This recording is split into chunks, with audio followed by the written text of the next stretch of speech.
Assalamu alaikum all students. Today we will start our second chapter, that is transport system in animals and plant. So open page number 14. Page number 25 पर इसका map दिया हुआ है, concept map. थोड़ा सा इस chapter के बारे में मैं आपको बता देती हूँ कि क्या है transport system in humans. Transport system यानी पहुँचाने का सिस्टम इंसानों में क्या होता है। सर्कुलेटरी सिस्टम यानी दौरान या कोई चीज़ सर्कुलेट करना, घुमाने का सिस्टम क्या है।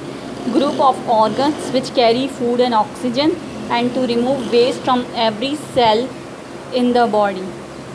ऑर्गन्स का एक ग्रुप होता है जो क्या करता है, फूड कैरी करता है और ऑक्सीजन, और रिमूव करता है वेस्ट हर सेल में से, पूरी बॉडी के हर सेल में से क्या करता है, वेस्ट रिमूव करता है। ठीक है, उसमें क्या क्या चीज़ें आती है। Heart pump blood into all part. Heart क्या करता है, खून पहुंचाता है बॉडी के हर हिस्से में। फिर आर्टरीज़ हैं, आर्टरीज़ क्या करती है, carry blood away from heart. Blood लेती हैं, ऑक्सीजनेटेड ब्लड लेती हैं हार्ट से और बॉडी के हर सेल तक, हर ऑर्गन्स तक पहुंचाती हैं। कौन पहुंचाती है, आर्टरीज़ पहुंचाती है। ठीक है। वीन्स, अब वीन्स क्या होती हैं, कैरी करती हैं ब्लड कहाँ से, हार्ट से, हार्ट तक ब्लड लेकर आती हैं। डीऑक्सीजनेटेड ब्लड कौन लेकर आता है, वीन्स लेकर आता है। कहाँ पर लेकर आता है, हार्ट तक लेकर आता है। ठीक है। अब कैपिलरीज़ क्या होती हैं, कैपिलरीज़ स्मॉल ब्लड वेजल्स हैं that connect arteries and veins. बहुत बारीक बारीक है ना नसें होती हैं, बिल्कुल बारीक बारीक, जो किसको जोड़ती हैं, आर्टरीज़ और वीन्स को जोड़ती हैं। ठीक है। अब हमारा फोर्थ टॉपिक है ब्लड। ब्लड क्या होता है, खून, जैसा कि आपको पता है, जिसका कलर होता है रेड। अब इसमें क्या क्या, ब्लड में क्या क्या चीज़ें हैं। Red blood cells carry oxygen to all parts of the body. इसमें रेड ब्लड सेल्स होते हैं, वाइट ब्लड सेल्स होते हैं, प्लेटलेट्स होती हैं और प्लाज्मा होता है। रेड ब्लड्स क्या करता है, ऑक्सीजन पहुंचाता है पूरे जिस्म के हर सेल्स में। हमारे जिस्म, पूरा जिस्म सेल्स से बना हुआ है। सेल्स, बहुत सारे सेल्स हैं हमारी बॉडी के अंदर। तो रेड ब्लड क्या करता है, सारे खलियों को जाकर ऑक्सीजन पहुंचाता है। किसके ज़रिए, ब्लड हमारा ऑक्सीजन कैरी करता है। इसमें रेड सेल्स होते हैं जो सारे सेल्स को, बॉडी के सेल्स को जाकर ऑक्सीजन देते हैं। ठीक है। ये अब हमारा वाइट सेल्स हैं। वाइट सेल्स क्या करते हैं, हमें बैक्टीरिया और वायरस से, बीमारियों से बचाते हैं। ये हमारे बॉडी के वेरियर्स होते हैं। हमें जब भी कोई बीमारी लग जाती तो ये जंग लड़ते हैं। कौन लड़ता है, वाइट ब्लड सेल्स। ठीक है। ये प्लेटलेट्स हैं। Platelets aid in blood clotting.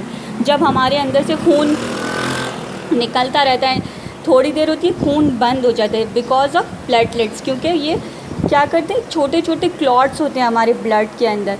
जब हमारा को कोई कट लग जाता है तो आप देखेंगे 1 मिनट तक या आधी मिनट तक आपको थोड़ा सा ब्लड निकलेगा, इसके बाद बंद हो जाएगा बिकॉज ऑफ प्लेटलेट्स, क्योंकि ये आके उस घाव को भर देते हैं। छोटा सा, समझे, ब्लड के अंदर छोटे छोटे टुकड़े से होते हैं जो आके ज़ख़म को भर देते हैं, तो खून निकलना थोड़ी देर में बंद हो जाता है। ये आप देखें। चौथा क्या है, plasma. Plasma liquid portion of blood. Plasma हमारे ब्लड में 55% पाया जाता है और ये येलोइश कलर का लिक्विड होता है ब्लड के अंदर। ठीक है। ये तो हमने ह्यूमन सिस्टम का पढ़ लिया कि इसमें ट्रांसपोर्ट क्या क्या चीज़ें पहुंचती हैं और क्या क्या होता है। अब हम पढ़ेंगे transport system in plants. Plant में ट्रांसपोर्ट सिस्टम क्या है, इसके लिए कैरीड आउट बाय 3 चीज़ें हैं, रूट, स्टेम और लीव्स। लीव्स क्या करती हैं, गैसियस एक्सचेंज करती हैं थ्रू स्टोमेटा। स्टोमेटा के ज़रिए आपने देखा हो, लीव्स के अंदर छोटे छोटे टाइनी पोर्स होते हैं। जो स्टोमेटा है ना, और लीव्स के अंदर पोर्स होते हैं जो है ना गैसियस एक्सचेंज करते हैं। कार्बन डाइऑक्साइड अंदर लेते हैं और ऑक्सीजन को बाहर निकालते हैं। ठीक है। अब हमारा रूट्स है। रूट्स क्या करते हैं, एब्जॉर्ब्स करते हैं वाटर को, मिनरल्स को। कहाँ से, ज़मीन के अंदर से। ठीक है। अब हमारा थर्ड है स्टैम्प। स्टैम्प में क्या होता है, वेस्क्यूलर बंडल्स होते हैं। जैसे हमारे जिस्म में आर्टरीज, वीन्स, कैपिलरीज होती है ना, इसी तरह प्लांट्स के अंदर एक्जेलम और फॉइलम होता है। ठीक है, एक्जेलम और फॉइलम होता है। क्या होता है ये आप याद कर लीजिए, एक्जेलम और फॉइलम। प्लांट्स की नसों को हम क्या कहते हैं, एक्जेलम और फॉइलम। यह क्या करते हैं, carry water and minerals from roots to stem and leaves. Xylem का क्या काम है, कैरी करता है वाटर्स को, मिनरल्स को, कहाँ से, roots to stem and leaves. ये सब पहले लेता है रूट्स में से, फिर पहुँचाता है स्टेम्स टू लीव्स तक। फिर फॉइलम क्या करते हैं, carry foods from leaves to roots. वो लीव्स से लेता है, ऊपर से लेता है। ये एक्जेलम नीचे से लेता था, पानी ले रहा था और मिनरल्स ले रहा था और ऊपर पहुंचा रहा था, जबकि फॉइलम ऊपर से लेता है। पत्ते तो आपने देखा होगा ऊपर की तरफ होते हैं ना, तो ये पत्तों में से क्या लेता है, कैरी फूड्स कैरी करता है फॉइलम फ्रॉम लीव्स। देखिए, फ्रॉम लीव्स से to roots, fruits and to growing part of a plant, और फिर पूरे प्लांट तक पहुंचाता है। अब इसको क्या कहेंगे, जब एक्जेलम रूट से वाटर लेगा तो उसको कहेंगे ट्रांसपिरेशन, और फॉइलम जब कैरी फूड करेगा लीव से तो उसको क्या कहेंगे, ट्रांसलोकेशन। ठीक है, ये चैप्टर का कॉन्सेप्ट क्लियर हो गया। अब हम इसका काम स्टार्ट करेंगे।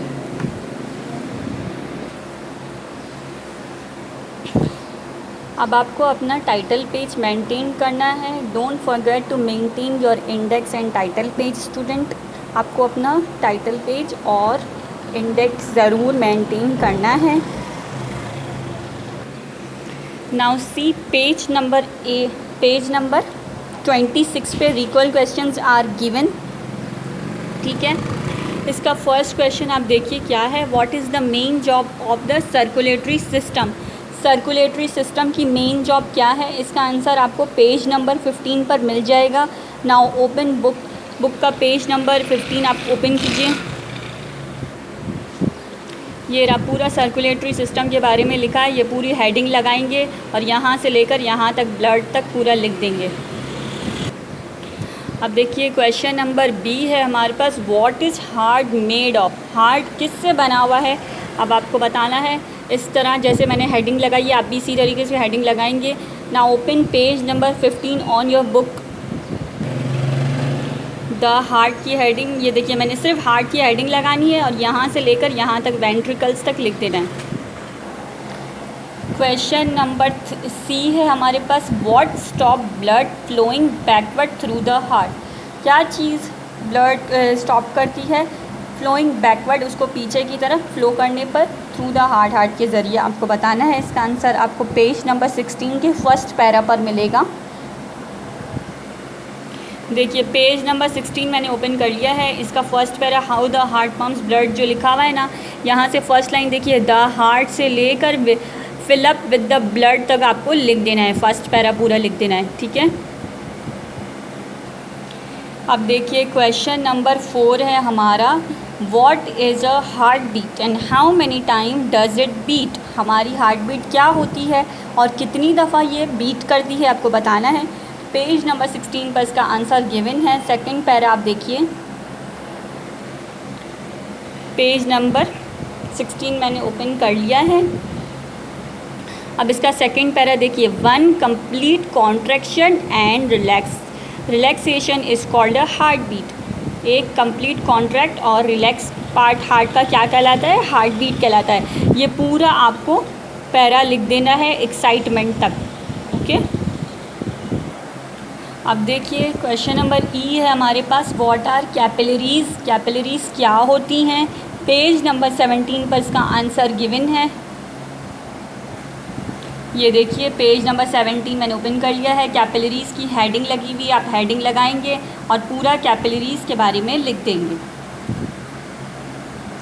अब देखिए आपका थर्ड क्वेश्चन है, what is the medium of transport. इसका सवाल का मतलब क्या है, what is the medium. Medium मतलब क्या चीज़, ऐसी क्या रास्ता ज़राया है जो पहुंचाता है, पहुंचाने का रास्ता ज़राया, यानी किसके थ्रू पहुंचता है। ट्रांसपोर्ट सिस्टम किसके थ्रू होता है, फ्लावरिंग प्लांट में और इन मैमल्स में आपको बताना है। फ्लावरिंग प्लांट में तो मैंने आपको बता दिया, जैसे इन फ्लावर में एक्जेलम और फॉइलम जो होता है ना, उसके ज़रिए वो वेस्कुलर बंडल्स होती हैं, उसके ज़रिए सब कुछ पहुंचता है। मिनरल्स हो गए, वाटर हो गया, फूड हो गया, ठीक है। अब इसका आंसर आपको मिलेगा पेज नंबर 25 पर, दोनों के आंसर गिवन है।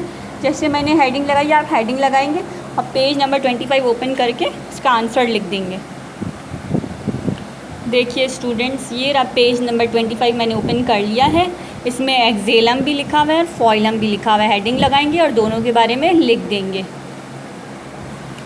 अब देखिए, ये आपको इन मैमल्स में बताना है। मैमल्स का ट्रांसपोर्ट सिस्टम किसके थ्रू होता है? सर्कुलेटरी सिस्टम के थ्रू होता है। इसका आंसर पेज नंबर 15 पर गिवन है। पेज नंबर 15 मैंने ओपन कर लिया है। सर्कुलेटरी सिस्टम की हेडिंग है, पूरा यहाँ से लेकर यहाँ तक ब्लड तक लिख लेंगे। अब देखिए आप, हमारा 5th क्वेश्चन क्या है? What is the purpose of the valves between the atria and the ventricles?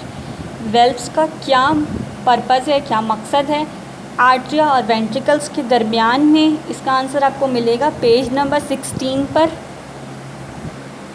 ये देखिए, ये पूरा आप यहाँ से लेकर यहाँ तक लिख देंगे और ये सारी डायग्राम के थ्रू आप इसको डिस्क्राइब भी करेंगे कि वेल्व्स क्या काम करती हैं जब ब्लड आता है जाता है। इसमें सारा वेल्व्स का बताया गया है, विद डायग्राम आपको एक्सप्लेन करना है। आप पूरा यहाँ से द हार्ट से स्टार्ट करेंगे, एक्साइटमेंट तक लिखेंगे और ये तीनों डायग्राम बना देंगे। अब देखिए, हमने सारे क्वेश्चन अपने कंप्लीट कर लिए हैं। अब आपने ये वाला मैंने आपको लगवाया, इसके बाद मैंने आपको ये वाला 5वां करवाया था। चौथा वाला मैंने आपको नहीं करवाया, जो कि डिफ्रेंशिएट था आर्टरी और वीन में, एक्जेलम फॉइलम में, ट्रांसपिरेशन और सर्कुलेशन में, रूट हेयर में और कैपिलरीज़ में। इन चारों के आपको डिफ्रेंशिएट लिखने थे, जो आप खुद गूगल में से सर्च करके इजीली फाइंड आउट करके लिख सकते हैं। वो सब आप खुद से लिखेंगे, 2 कॉलम बनाएंगे, डिफ्रेंशिएट की हेडिंग डालेंगे और सारे ये वाले खुद से करेंगे, ठीक है। यहाँ पे आपके रिकॉल क्वेश्चंस ख़त्म होते हैं। अब हम देखेंगे हायर ऑर्डर थिंकिंग क्वेश्चन क्या है। देखिए student, higher order thinking question जो है ना, वो आपका रिसर्च वर्क भी है। इसका जो फर्स्ट क्वेश्चन है ना, वो आपकी बुक में इसका आंसर नहीं दिया हुआ। ये जो फर्स्ट है ना, study the table and answer the following question, ये आपको खुद से फाइंड आउट करके लिखना होगा। इसके ये 3 पार्ट है। Why is breathing rate different from each activity? क्यों हमारा सांस जो फूलता है ना, उसका रेट डिफरेंट क्यों हो जाता है हर एक्टिविटी में? जैसे स्लीपिंग, ईटिंग और वॉकिंग में क्यों हो जाता है, ये आपको खुद से फाइंड आउट करना होगा। Why is the pulse rate different from each activity? Pulse rate क्यों डिफरेंट हो जाता है, ये आपको बताना है। What would the pulse rate and breathing rate be after vigorous activity? बहुत ज़्यादा हम कोई भागने का और उसका बहुत ज़्यादा थकने वाला काम करते तो पल्स रेट और ब्रीथिंग रेट अलग अलग क्यों हो जाता है, क्या होगा, आपको ये बताना है, ठीक है। अब आप देखिए, इसका जो क्वेश्चन नंबर 7 है ना, how do substance move from the body to the blood cells? ये भी आपको खुद से फाइंड आउट कर लिखना है, ठीक है। अब जो 8 वाला क्वेश्चन है ना, इसका आंसर आपकी बुक में गिवन है। What is the importance of transpiration of for a plant? Transpiration plant में क्यों इम्पॉर्टेंट है, इसका आंसर मैं आपको बताती हूँ। कौन से पे देखिए, ये जैसे मैंने हायर ऑर्डर थिंकिंग की हेडिंग लगाई है, फर्स्ट क्वेश्चन लिखा है what is the importance of transpiration for a plant? क्यों इम्पॉर्टेंट है ट्रांसपिरेशन प्लांट में? इसका आंसर आपको पेज नंबर 22 पर मिलेगा। इस तरीके से आप ये लिखेंगे, हेडिंग लगाएंगे और इसका आंसर पेज नंबर 22 से लिख देंगे। ये देखिए, पेज नंबर 22 पे ये द इम्पॉर्टेंस ऑफ ट्रांसपिरेशन लिखा है ना, ये पूरा लिख देंगे इन हॉट वेदर तक। अब दूसरा क्वेश्चन है, why the double circulation of blood necessary in human being? Double circulation हमारे ब्लड की क्यों ज़रूरी है इंसानों में, आपको बताना है। इसका आंसर पेज नंबर 16 पर गिवन है। पेज नंबर 16 पे ये रही डबल सर्कुलेशन की हेडिंग, पूरा यहाँ से लेकर 16 से 17 पर इसका आंसर ख़त्म हो रहा है, प्रिलिमिनरी वीन तक, यहाँ तक लिख देंगे। बाकी के जो हायर ऑर्डर थिंकिंग क्वेश्चन हैं जो मैंने नहीं बताए जिसके आंसर, वो आपको रिसर्च करके खुद फाइंड आउट करके रिसर्च वर्क की हेडिंग लगा के खुद से करने होंगे। Okay. As you can see here, जैसे मैंने हेडिंग लगाई थी, 2 क्वेश्चन के आंसर मिले थे तो मैंने आपको बता दिए, बाकी के जो आपको खुद से फाइंड आउट करने होंगे। देखिए यहाँ पे जैसे मैंने हेडिंग लगाई ऐसे हेडिंग लगाएंगे और बाकी का खुद से सारे आंसर्स फाइंड आउट करके लिख देंगे। अब एक्सरसाइजेस के लिए पेज नंबर 26 ओपन करेंगे। ये रही exercises, choose the correct answer है। 1 to 10 पूरा बुक में ही करेंगे, बुक का काम बुक में करेंगे। सिर्फ हायर ऑर्डर थिंकिंग क्वेश्चन और इक्वल क्वेश्चन कॉपी में इंडेक्स बना के सफाई से काम कर लेंगे, ठीक है। अब देखिए ये रिमेंबर और अंडरस्टैंड है, आपकी बुक में गिवन है। 1 to 3 तक पेज नंबर 24 पर है, 1 to 18 पेज नंबर 18 पर है और 1 to पेज नंबर 16 पर है। जो ये जितने रिमेंबर अंडरस्टैंड है ये सारे आपको बुक में खुद से फाइंड आउट करके करने हैं। यहाँ पे आपका चैप्टर नंबर 2 कंप्लीट होता है। कोई भी तरह का क्वेश्चन हो, कोई बात समझ में नहीं आ रही, you can ask in the group, ठीक है। ओके, अल्लाह हाफ़िज़।